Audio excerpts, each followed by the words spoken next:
soy el director de MGM Innova Energy Services, una compañía del grupo MGM Innova. Hoy quiero hablarles de los servicios de acondicionamiento de aire de alta eficiencia y específicamente del distrito térmico Q-Office. Este es un proyecto que desarrollamos con la compañía Aire Verde Ingeniería, un desarrollador de aire acondicionado colombiano, y que lo hicimos en el modelo de Cooling as a Service, es decir, vendemos el servicio a 100 oficinas que están ubicadas en el distrito térmico en el edificio Q-Office.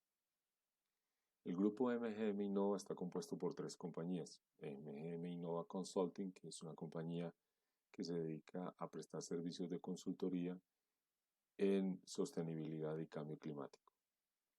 El grupo también tiene una gestora de fondo de inversión, MGM Innova Capital, que gestiona el fondo de inversión en CEF. Este es un fondo que se dedica a invertir en proyectos de eficiencia energética y generación renovable en toda la región latinoamericana, con foco principalmente en México, Colombia y Brasil. Y MGM Innova Energy Services, que es la compañía que dirijo y que se dedica principalmente a la estructuración, implementación, operación y gestión, así como el monitoreo de proyectos en los cuales invertimos. El proyecto Q-Office fue desarrollado con el fondo ENCEF. Este fondo ya tiene dos versiones. Los inversionistas los ven ahí, son bancos de desarrollo, entidades de cooperación internacional. Ya gestionamos más de 200 millones de dólares en proyectos en los que hemos venido desarrollando desde el año 2013. Y el proyecto Q-Office fue uno de los proyectos en los que ENCEF invirtió. Fue una inversión de cercana a 1.2 millones de dólares para construir el sistema de aire acondicionado que les voy a mostrar. Este es el edificio Q-Office y lo que hicimos nosotros fue instalar un distrito térmico intramural, es decir, pusimos un sistema de aire acondicionado que presta el servicio de acondicionamiento de aire a las 100 oficinas que hay en este edificio. Es un sistema de alta eficiencia de agua fría operado con chiles magnéticos de marca Daikin y que tiene una capacidad de 480 toneladas de refrigeración. Con esas 480 toneladas de refrigeración nosotros le prestamos el servicio de aire acondicionado a cada una de las oficinas. El contrato es un contrato de venta de frío. Ese contrato es por 20 años e incluyó el diseño detallado del sistema, la construcción y el montaje, toda la instalación, y también incluye la administración, la operación y el mantenimiento preventivo y correctivo durante un periodo de 20 años. Básicamente lo que hacen nuestros clientes es pagar por el servicio de aire acondicionado mensualmente y nosotros contamos con la infraestructura para medir la cantidad de aire acondicionado que consume cada cliente y por tanto poderle facturar mensualmente por ese servicio. La tarifa que recibe el cliente incluye todos los costos asociados al servicio, la energía eléctrica, la operación, el mantenimiento y todo lo que tiene que ver con el sistema de aire acondicionado. Nosotros tenemos un solo contrato con el edificio. Eso implica que pues todos los arrendatarios o propietarios de las oficinas pues lo que hacen es usar el servicio de aire acondicionado que ya está instalado. De otra manera sería muy difícil desarrollar el modelo de Cooling as a Service si cada usuario pudiera usar el sistema de aire acondicionado de su preferencia.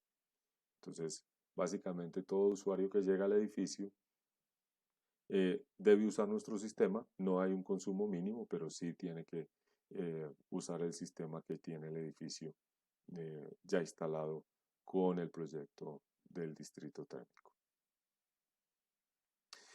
La motivación para hacer este tipo de proyectos es básicamente optimizar el consumo de aire acondicionado. El acondicionamiento de aire consume alrededor del 60% de toda la energía que consume un edificio.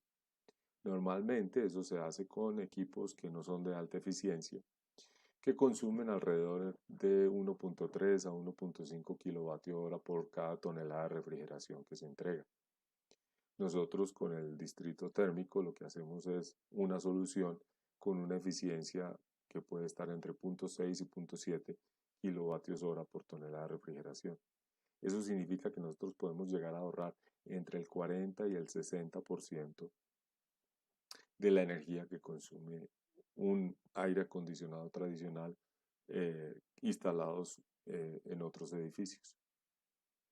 Asimismo, pues la motivación es realizar el diseño del distrito térmico integrado con la construcción del edificio. Es decir, nosotros nos involucramos desde el diseño mismo para lograr que la solución se adaptara a las mejores condiciones de operación del edificio, desde el cálculo de la carga térmica hasta el diseño de detalle para poder construir la instalación.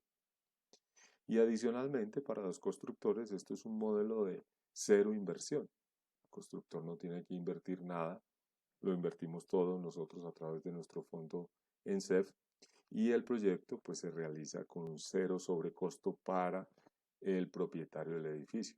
Es decir, si existiera algún riesgo de sobrecosto por temas de diseño o por algún tema relacionado con la construcción del proyecto, pues ese riesgo lo estamos asumiendo nosotros en el grupo MGM junto con Aire Verde. El modelo de negocio es un modelo de cooling as a service puro, es decir, nosotros hacemos toda la inversión y prestamos el servicio durante 20 años. Al final de esa etapa, pues la infraestructura pasa a ser propiedad del edificio. Estos proyectos, pues bien mantenidos, bien operados, pues tienen una vida útil superior a los 20 años. El cliente básicamente lo que hace es pagar por el servicio sin tener que preocuparse por cómo opera su aire acondicionado, cuál es el mantenimiento que requiere, cuál es su eficiencia, y en la tarifa está incluido el consumo de energía eléctrica y todo lo que tiene relación con la operación del sistema de aire acondicionado. ¿Cuáles son los beneficios para cada una de las partes que participan en un proyecto como este? Para la constructora QOffice es la reducción de costos de construcción. No hay que invertir y no hay que endeudarse en ese monto para poder hacer el edificio. Para nosotros como inversionistas logramos el cometido de nuestro propósito de hacer proyectos de alta eficiencia que reduzcan emisiones y obviamente esperamos retornar la inversión con una rentabilidad. Para un desarrollador de aire acondicionado como Aire Verde, lo que hace es cambiar su modelo. Ellos antes eran proveedores y vendedores de tecnología, hoy son proveedores de aire acondicionado y logran pues garantizar ingresos a largo plazo, que normalmente no lo tienen los desarrolladores de aire acondicionado.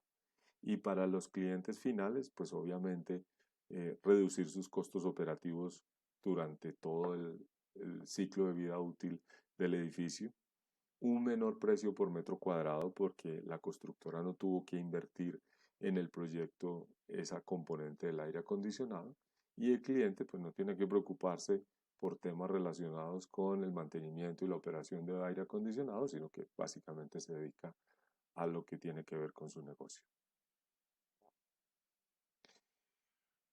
Otros beneficios del proyecto pues es obviamente la alta eficiencia que tiene. Como decía, podemos tener eficiencias entre 0.6 y 0.7 kilovatios hora por tonelada de refrigeración, lo cual con las demandas térmicas proyectadas, los ahorros anuales son cercanos a 1.200.000 kilovatios hora año. Es decir, eso es lo que los clientes finales dejan de pagar en energía por instalar este sistema. Adicionalmente, tenemos una reducción de emisiones cercanas a las 8.800 toneladas de CO2 durante los 20 años de vida útil del proyecto. Eso representado en que se deja de consumir energía de la red, pero además también se dejan de emitir gases refrigerantes a la atmósfera porque el sistema centralizado pues es mucho más eficiente que un sistema distribuido que consume gases refrigerantes en diferentes sitios. Hay un ahorro en dinero, por supuesto, que es más o menos de 20.300 millones de pesos en 20 años. Eso es lo que deja de pagar los usuarios del edificio por un sistema tradicional comparado con el sistema que nosotros instalamos.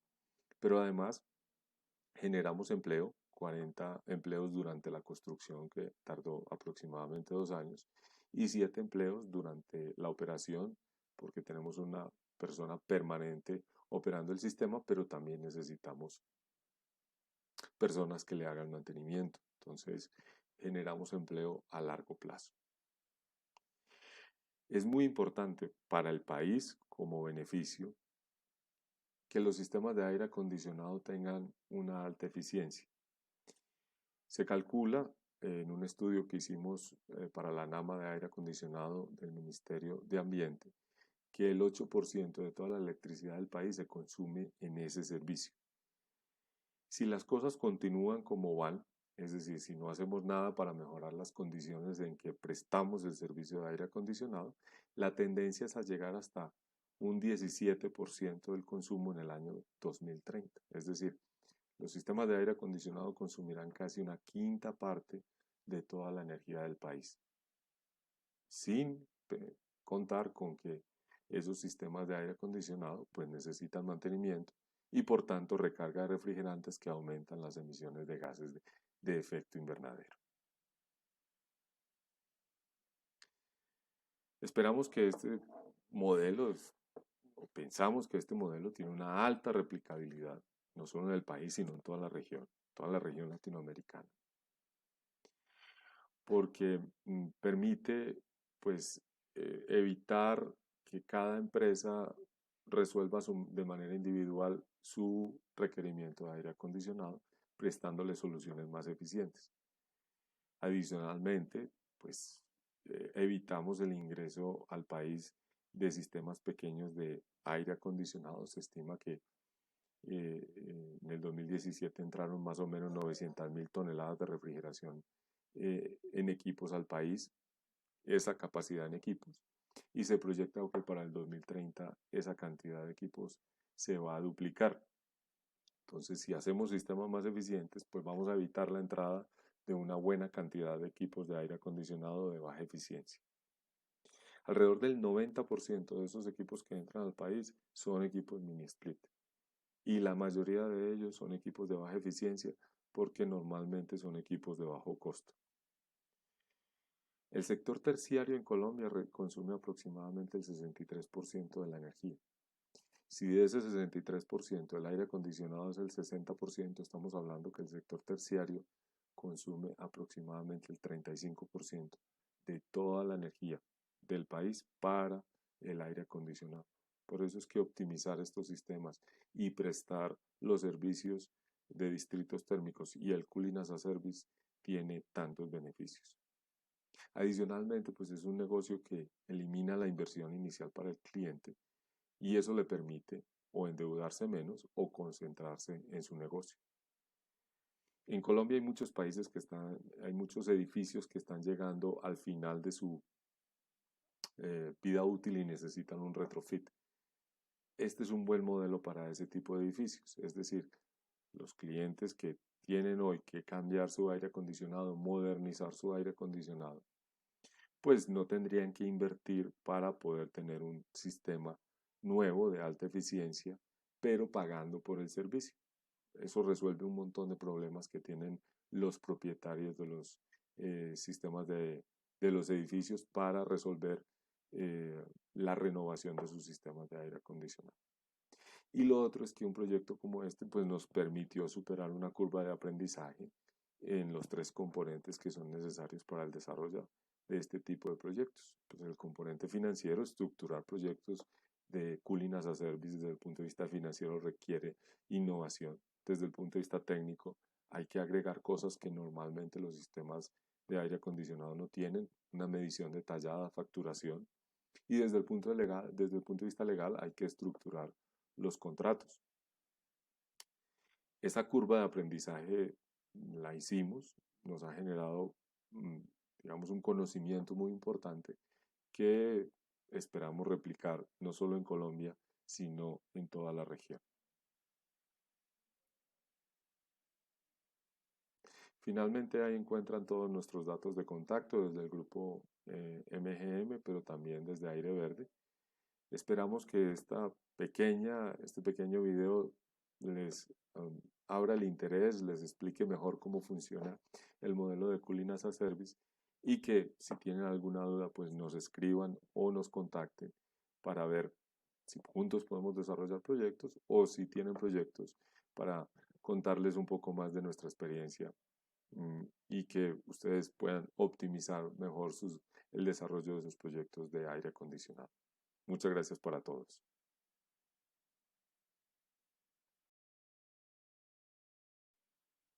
Un buen día para todos. Mi nombre es Edgar Botero y yo soy el director de MGM Energy Services, una compañía del grupo MGM Innova. Hoy quiero presentarles el estudio de mercado regional de cadena de frío. Este fue un estudio que hicimos con el apoyo de KCEP para identificar brechas donde podamos mejorar el abastecimiento de frío para agroindustria y producción de alimentos en 4 países: Colombia, Perú, Costa Rica y México.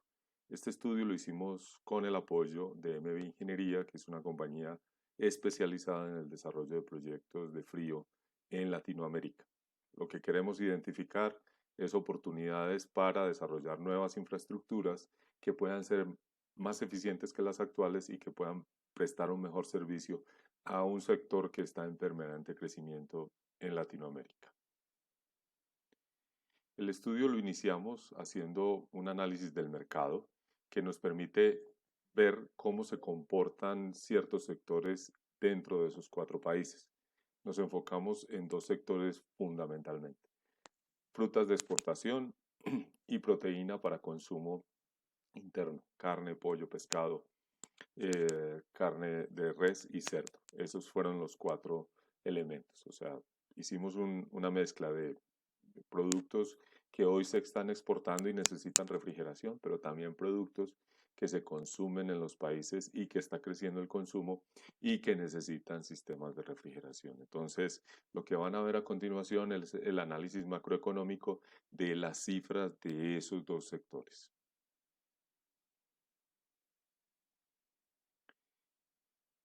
Este es el mercado de frutas de exportación en Colombia. Las principales frutas de exportación en Colombia son el banano, el aguacate, el lima tahití, la naranja y la gulupa. Colombia ha venido creciendo muchísimo en la exportación de frutas tropicales, frutas exóticas, especialmente en los temas de aguacate, limón y gulupa. Obviamente también están creciendo otras exportaciones como chuva, pero todavía son muy incipientes en el país. Lo que pueden ver aquí es cuál ha sido el volumen entre 2020 y 2021, el volumen exportado, cuál es el valor de esa exportación y cuántas son las toneladas que hemos exportado. Como ustedes pueden ver, hay frutas que están creciendo muchísimo, como el aguacate y el limón, que crece a tasas casi del 30%, está creciendo mucho el área cultivada, y Colombia comienza a abrir nuevos mercados. O sea, el mercado colombiano es principalmente un mercado europeo, pero también comienza a abrir el mercado de Estados Unidos y mercados asiáticos.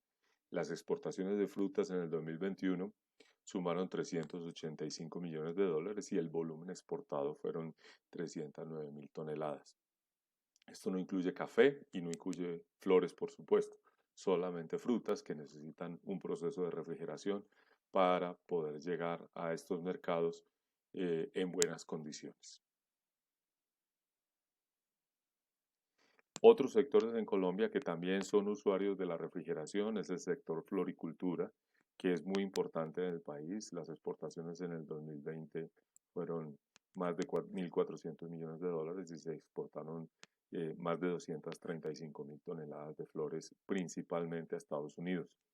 Este es un sector especial porque el transporte principalmente es aéreo, por la cercanía que tenemos y porque tenemos la infraestructura logística para eso. Sin embargo, por los costos logísticos también están buscando la manera de hacer exportaciones en contenedores refrigerados para que la flor pueda llegar en buenas condiciones, pero además para que el costo de transporte sea menor. También hicimos un análisis de los sectores cárnicos y lácteos en Colombia, enfocado en el consumo interno. La producción en 2020, pueden ver ahí, del sector avícola, del sector de carne, porcícola, pescado y el sector de leche, son cantidades importantes.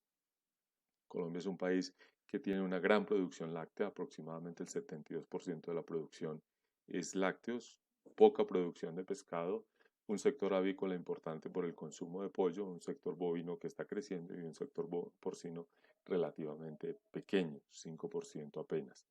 Sin embargo, por las cantidades y por ser Colombia un país ya cercano a los 50 millones de habitantes, es importante entender cómo funciona este sector en sus necesidades de refrigeración y conservación del producto. La cadena de frío para este sector es muy importante y los consumos son altos debido a que la carne y la proteína se tiene que transportar, se tiene que procesar en condiciones de baja temperatura para poder tener una buena calidad de producto. También analizamos Perú. Perú es un país muy interesante en la exportación de frutas, principalmente de aguacate, que ha crecido muchísimo en los últimos años. Ya casi exporta 500.000 de toneladas de aguacate a Europa y a Estados Unidos, y el crecimiento son cifras del 24 al 30%, pero no solamente es el crecimiento del aguacate, sino también uva, arándano, mango y espárragos, como pueden ver ahí. Esos 5 productos ya tienen un valor que supera los 4.100 millones de dólares en el 2021 y más de 1.700.000 toneladas exportadas. Perú es un jugador muy fuerte en el tema de frutas, especialmente está compitiendo en Estados Unidos, y por las condiciones de Chile ya también comienza a exportar frutas a Chile. Chile tiene un problema serio de falta de lluvia y eso está afectando la producción de frutas, y por sus altos consumos, por sus altos volúmenes de consumo, pues ya Perú e incluso Colombia se convierten en exportadores a Chile, principalmente de aguacate y de arándano.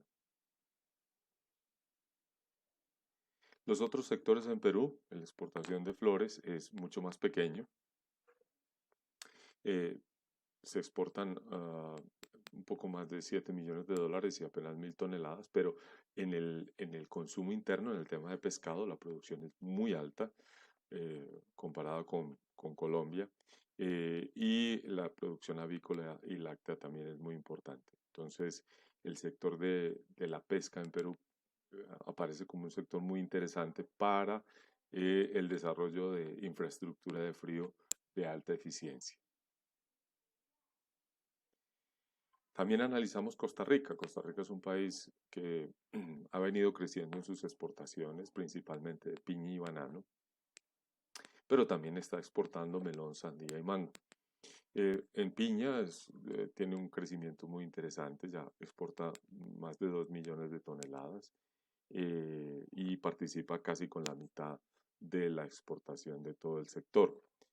Se exportan en frutas aproximadamente 2.100 millones de dólares, de los cuales la mitad, perdón, la tercera parte es para el mercado europeo y la otra tercera parte para el mercado de Estados Unidos. Entonces, Costa Rica también tiene un sector agroindustrial que necesita importantes cantidades de refrigeración, y pensamos que puede haber un mercado de crecimiento que podemos cubrir con nuevas tecnologías. Por eso decidimos incluir a Costa Rica en el estudio, y los números pues confirman nuestra percepción de que Costa Rica puede ser un mercado muy interesante a futuro para nuevos sistemas de refrigeración.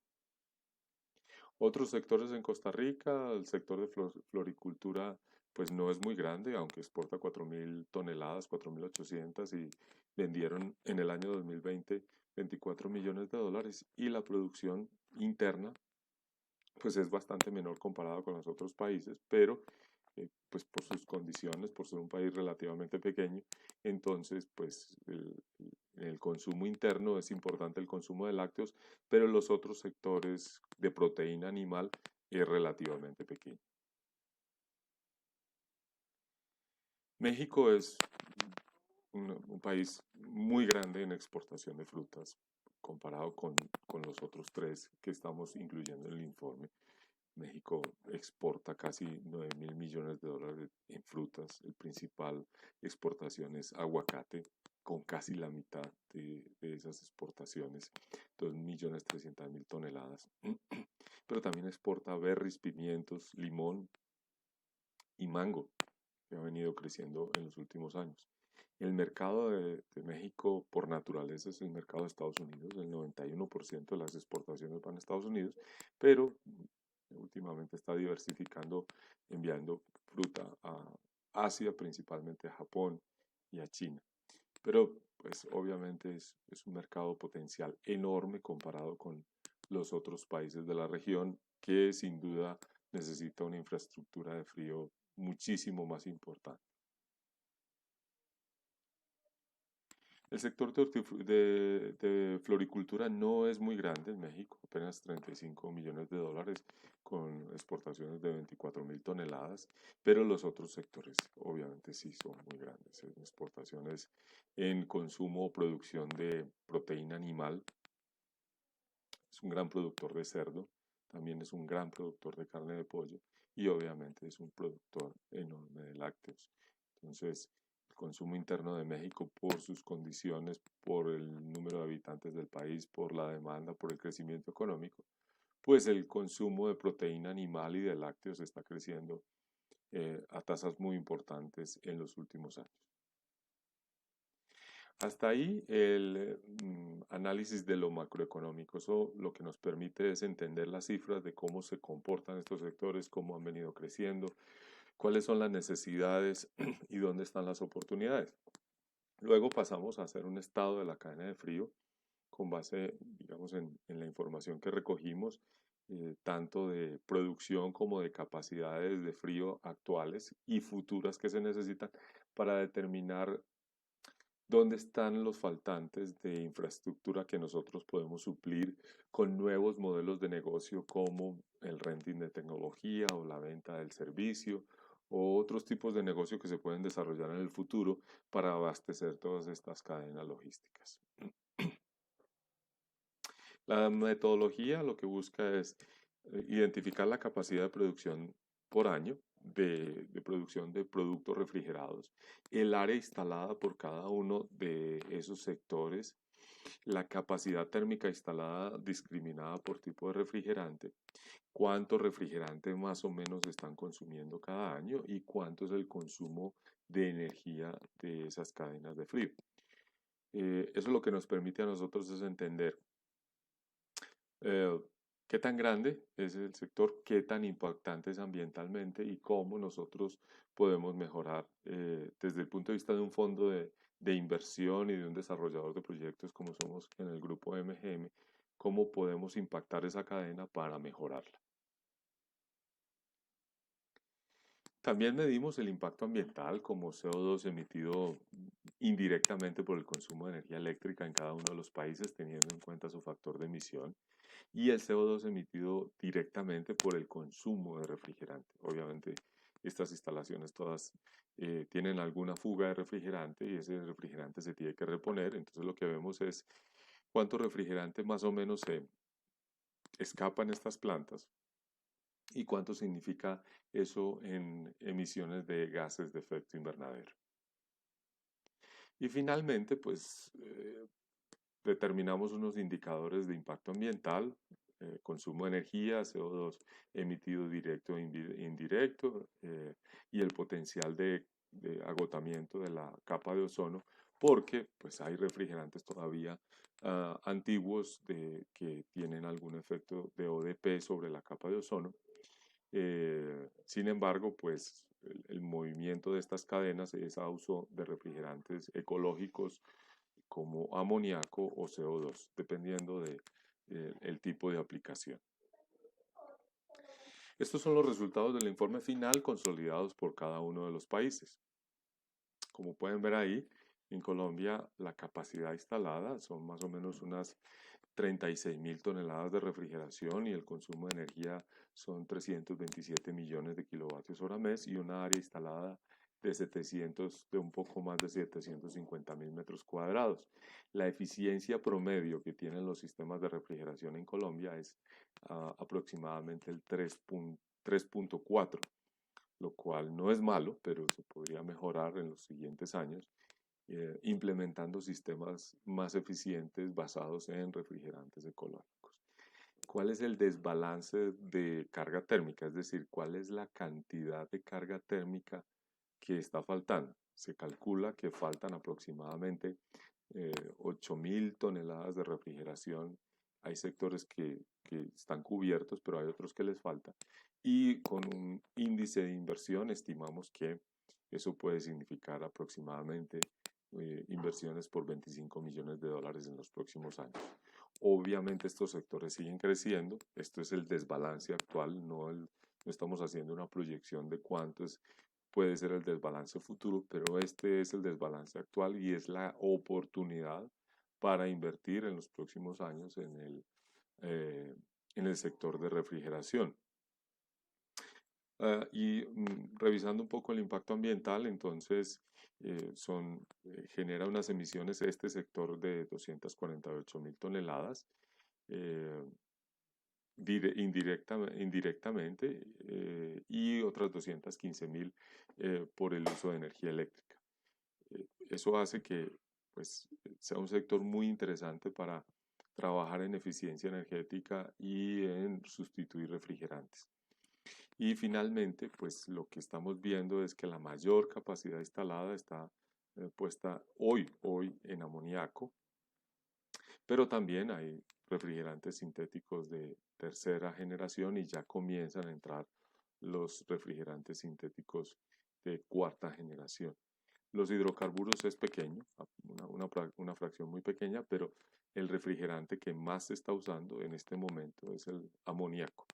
Ya también comienza a entrar el CO2, apenas con el 1%, pero digamos que ahí está la gran oportunidad de sustituir los refrigerantes todavía de segunda generación, que hay una cantidad que es importante, por refrigerantes ecológicos con bajo o cero GWP. Lo mismo hicimos para Perú. La capacidad en Perú es bastante más alta, 110.000 toneladas de refrigeración con un consumo de energía de 1 gigavatio hora año, es un poco más de 1 gigavatio hora año. El área instalada es de más de 1.100.000 metros cuadrados y la eficiencia promedio es un poco más baja que la de Colombia, 3.3.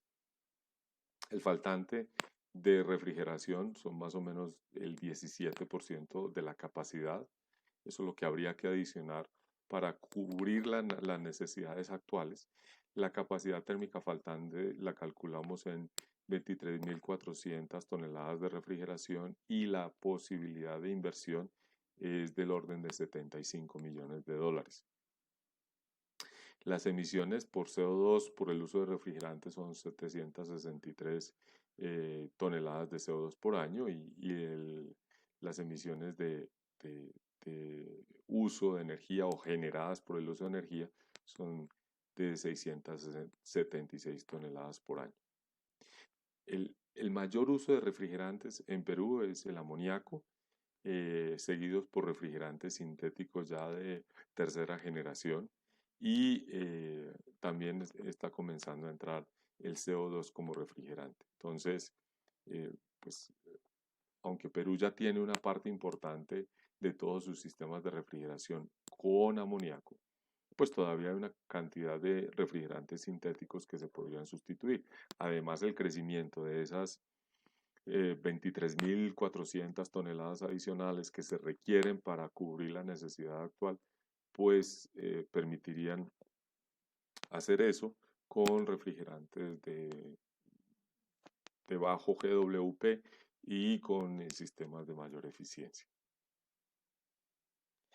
Este es el consolidado para Costa Rica. Costa Rica obviamente tiene una capacidad bastante menor comparado con Colombia y Perú.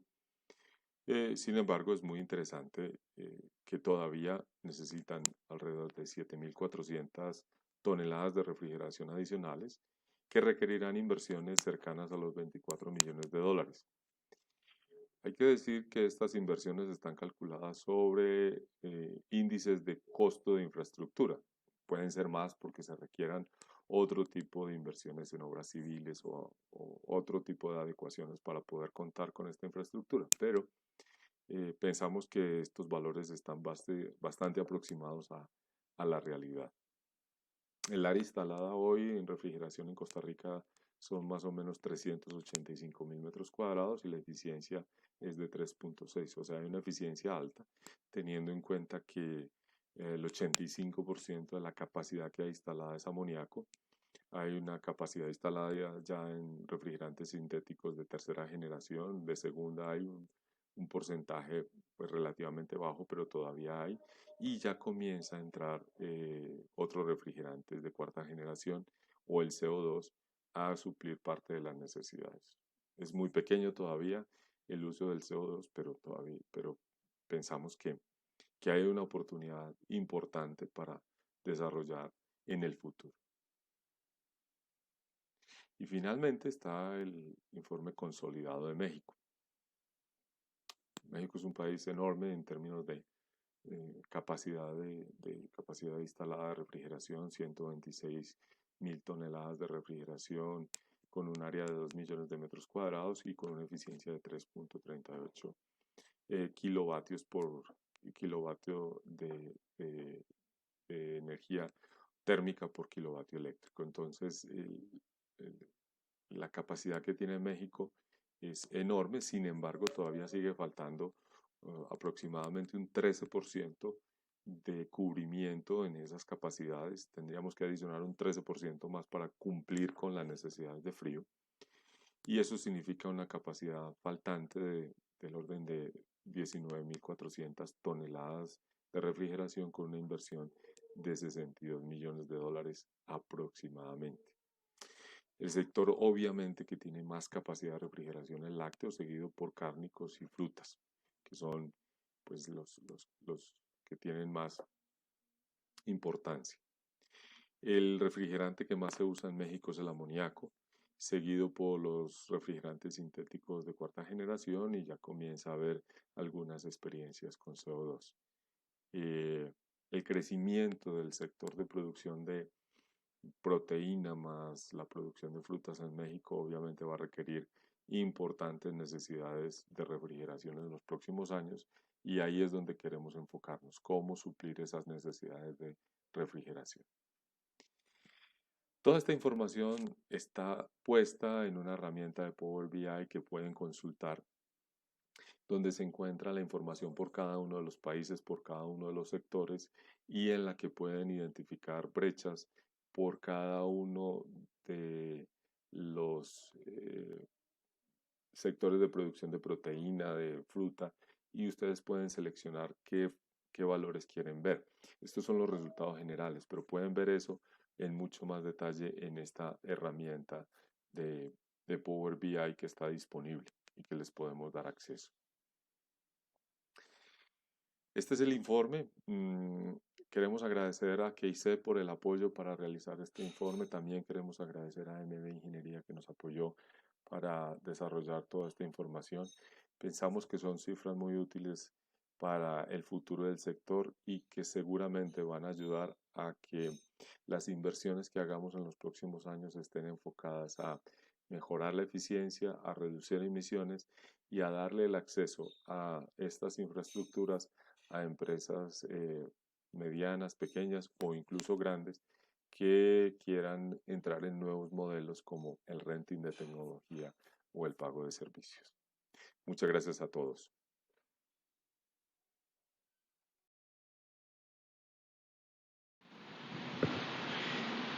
Saludos para todos, yo soy Alejandro Rivera y les voy a presentar el análisis que hicimos de bombas de calor para calentamiento de agua en Colombia y México. La presentación a continuación tiene tres partes principales. La primera es una parte de generalidades, donde hablamos de bombas de calor y la segunda parte tiene que ver con el mercado específico de Colombia y la tercera parte con el mercado específico de México. Vamos a hablar un poco del marco político, el mercado potencial y la disponibilidad comercial en cada uno de los tres países. Lo primero aquí es, digamos, explicar un poquitico el funcionamiento de una bomba de calor. Una bomba de calor básicamente es un equipo que funciona en sentido inverso a un sistema de aire acondicionado. Vemos aquí en la gráfica a la derecha donde dice verano, vemos el funcionamiento típico de un sistema de aire acondicionado en el que hay una unidad condensadora en el exterior de una edificación y una unidad evaporadora en el interior. Básicamente lo que hace el sistema de aire acondicionado es que toma calor del interior de la edificación y lo arroja al exterior de la edificación. Y para poder funcionar necesita electricidad. Lo que hace una bomba de calor es que básicamente tiene también dos unidades, la unidad condensadora que en este caso queda en el interior de la edificación y la unidad evaporadora en el exterior, y básicamente lo que se hace es que se toma calor del exterior de la edificación y se lleva al interior. Para funcionar necesita una electricidad que desde luego mueve el compresor y pues mueve el fluido a través de los equipos. Una cosa bien especial, importante de las bombas de calor es que tienen un factor de multiplicación, un factor multiplicativo que da cuenta de la cantidad de calor que son capaces de entregar. Una bomba de calor normalmente tiene un factor multiplicador de 3, 4 o 5, se llama el COP de la bomba de calor, que me dice por cada kilovatio eléctrico que yo ingreso a la bomba de calor, cuántos kilovatios térmicos de calentamiento ya me entrega. Entonces piensen que una bomba de calor con un COP de 4 utiliza 1 kilovatio eléctrico y me entrega 4 kilovatios térmicos de calentamiento. Eso hace que la restante energía de calentamiento la toma libremente del ambiente.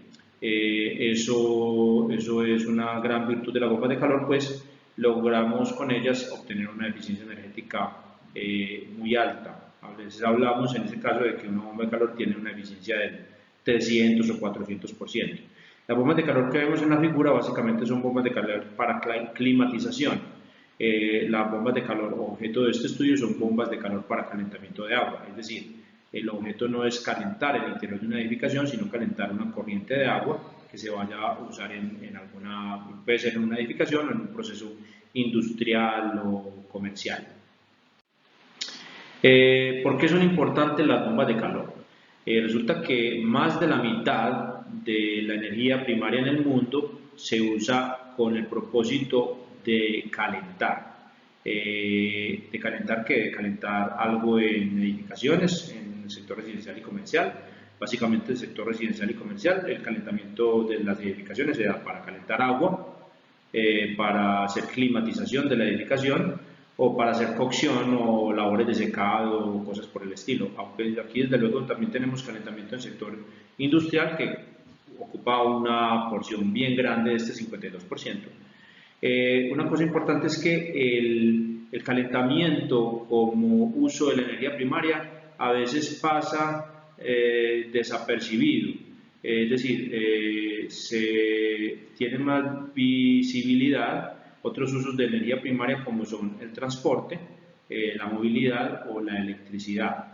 Las bombas de calor básicamente atacan este 52% de calentamiento que se puede hacer a través de energía eléctrica con ese factor multiplicador del que hablamos hace un rato del COP.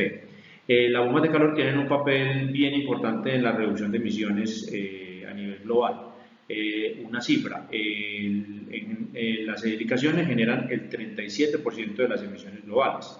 De ese 37%, un poco más de la mitad viene del uso directo de combustibles dentro de las edificaciones para calentar, como decíamos, para calentar agua una buena parte, para hacer climatización. Si electrificáramos las edificaciones, podríamos lograr una reducción de 3 gigatoneladas de CO2 al año.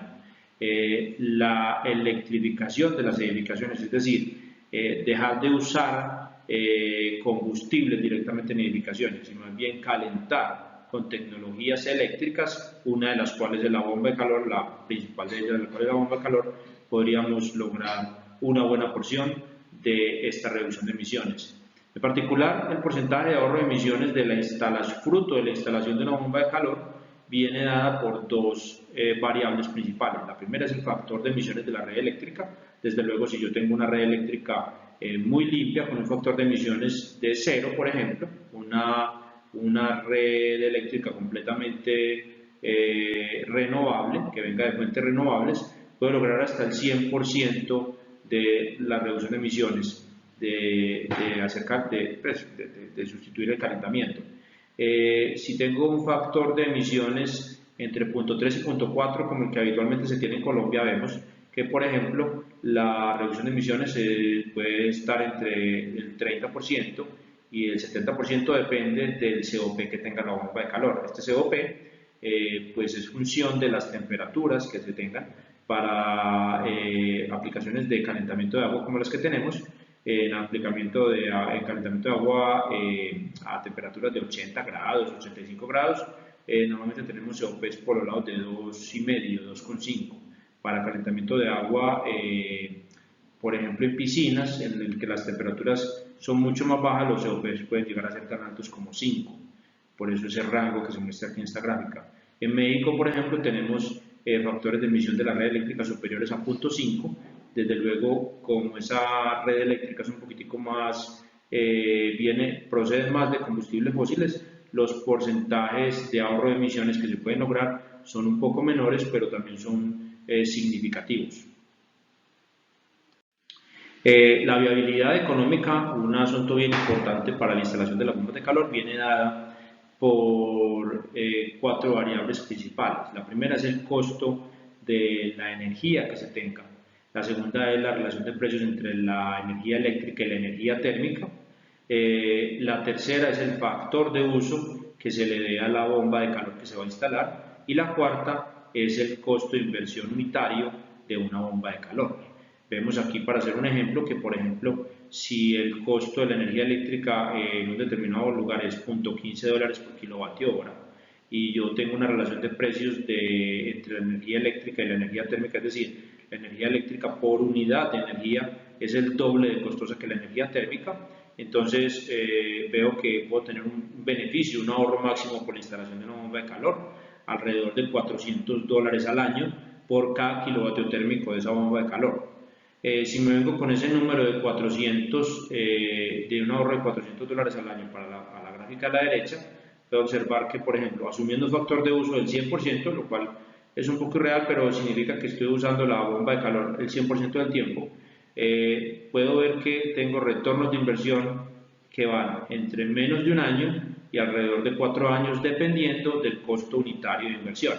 ¿Qué sucede con el costo de inversión? Este costo de inversión de las bombas de calor es muy dependiente del tamaño de la instalación. Para aplicaciones domésticas en las que las bombas de calor son pequeñas y tienen un tanque, podemos estar por los lados de $1.500 por kilovatio térmico instalado. Para aplicaciones más grandes en sector comercial, en sector industrial, en calentamiento de grandes masas de agua, por ejemplo, los costos de inversión pueden ser tan bajos como $100 por kilovatio térmico. Es decir, la escala, el tamaño del proyecto pues juega un papel bien importante en el retorno de inversión que se pueda tener en el proyecto. Ok, pasamos a hablar ahora del caso particular de Colombia. Lo que vemos en Colombia es que hay un fuerte marco normativo para la transición energética. Sin embargo, el calentamiento de agua en edificaciones y las bombas de calor no son objeto de estrategias específicas que las promuevan, es decir, no se encuentran en Colombia estrategias específicas que promuevan la implementación de bombas de calor. Menciones específicas particulares en la regulación se encuentran únicamente que las bombas de calor, cuando son para climatización y son equipos reversibles, básicamente en sistemas de aire acondicionado que fueran reversibles, pueden ser objeto de incentivos tributarios. Esa situación, aunque aparece particularmente en la regulación colombiana, no es de mucha aplicación porque ese tipo de situaciones no se dan mucho en Colombia. Aparte de lo que vemos en situaciones en las que no se promueve a las bombas de calor o no hay instrumentos específicos para su promoción, el gas natural se ha definido en Colombia como un combustible de transición y hay estrategias específicas definidas para promover su uso a largo plazo. El panorama actual para las bombas de calor en Colombia no es muy optimista, en el sentido de que no hay instrumentos que ayuden a su implementación. Sin embargo, como vamos a ver más adelante, hay casos de éxito muy importantes en Colombia. Hay compañías que llevan trabajando con la tecnología desde hace muchos años. El mercado potencial que evaluamos para las bombas de calor en Colombia, pues básicamente son, luego hablamos mirando la cantidad de equipos para calentamiento de agua que se usan en el país. La mayor cantidad de los equipos para calentamiento de agua en Colombia son equipos importados, tanto a nivel residencial como comercial e industrial. En valor FOB, el promedio anual de los equipos que se importan en Colombia son alrededor de 18 millones de dólares para unas 360.000 unidades. La inmensa, en términos de valor FOB, la gran mayoría de los equipos para calentamiento de agua en Colombia son equipos de gas, algunos en términos de valor FOB, algunos pocos son eléctricos, y hay en términos del número de unidades, más o menos la mitad de las unidades son eléctricas y la mitad de las unidades de gas. Esta discrepancia entre los porcentajes para el valor FOB y el número de unidades se entiende porque las unidades eléctricas son unidades normalmente de bajo tamaño, como equipos como duchas eléctricas o calentadores de baja potencia. Para los equipos de más alta potencia, tanto a nivel residencial como comercial, esos equipos casi todos son de gas. En Colombia se fabrican equipos para calentamiento de agua, pero es una parte muy marginal del mercado y básicamente son equipos de acumulación. Para el sector doméstico, por ejemplo, el sector residencial, encontramos que la gran mayoría de los equipos son equipos de paso. Y bueno, en términos de disponibilidad comercial, encontramos 18 empresas que se dedican específicamente a trabajar con bombas de calor. Estas empresas, algunas de ellas son distribuidores de equipos, de marcas, algunas son desarrolladores de proyectos que trabajan específicamente en el campo. El cubrimiento nacional es bueno, es decir, en una buena parte de en un buen número de ciudades del país se encuentran equipos. Ahí estas empresas tienen experiencia, encontramos algunas empresas con incluso 44 años de experiencia. La mayor cantidad de los casos de estudio que encontramos y de aplicaciones que encontramos en Colombia son aplicaciones de bombas de calor para las zonas húmedas en general, para calentamiento de piscinas, jacuzzi y spas, en los cuales pues la parte económica de la instalación de una bomba de calor es mucho más positiva que para otras aplicaciones. Existen proveedores incluso con equipos de CO2 y amoníaco para aplicaciones industriales, y encontramos muy pocas aplicaciones de éxito, muy pocas aplicaciones para otros tipos de sector, para el sector industrial, por ejemplo, o incluso para el sector residencial, para equipos más pequeños. Bueno, pasando a México, el marco normativo es un poco distinto de Colombia. Las bombas de calor son consideradas como equipos estratégicos para la reducción de emisiones en edificaciones. Específicamente, están incluidas también de manera específica en estrategias y programas del gobierno. Lo que sí es que no existe una reglamentación que defina de manera especial sus incentivos y ciertos incentivos fiscales para la promoción de bombas de calor en México.